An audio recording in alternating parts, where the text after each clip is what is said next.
शहीर अहमद ने तुम्हें प्रपोज किया है? शहीर इंडस्ट्रीज के ओनर ने?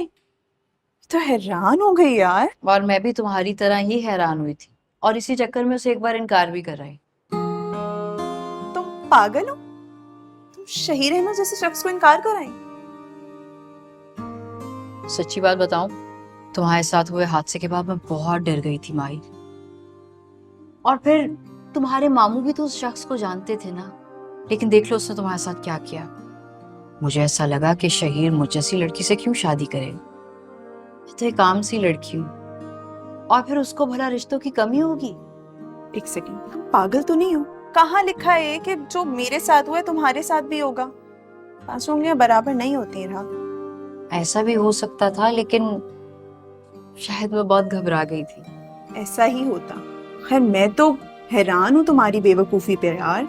तो शुक्र है तुम्हारे चचा जान ने अक्लमंदी से काम लिया, वरना तुम तो एक घाटे का सौदा कर चुकी थी। मुझे एक बात बताओ, तुम्हें उसकी शराफत और अच्छाई का अंदाजा इस बात से भी नहीं हुआ कि जब बॉस ने तुम्हें पूरे ऑफिस के सामने इतना इंसल्ट किया था तो उसने बॉस को मजबूर किया था कि वो तुमसे माफी मांगे, और तुम्हारी जॉब बचाने की खातिर उसने करोड़ों की इंश्योरेंस भी खरीद ली यार। फिर तुम्हारी बहन को चोरी के इल्जाम से भी छुड़वाया यार, और उसने कभी इस बात को जताया नहीं कि तुम्हें अब भी अंदाजा नहीं हुआ उसकी अच्छाई का। मुझे इस बात का बिल्कुल अंदाजा हो गया था।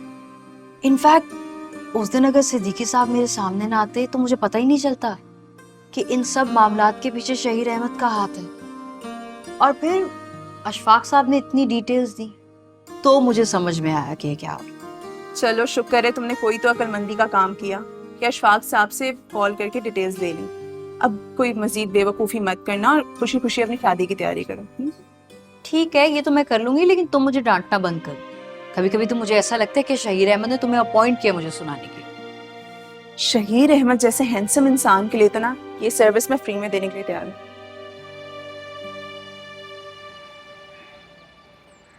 लेकिन ये कैसे हो सकता है शहीर?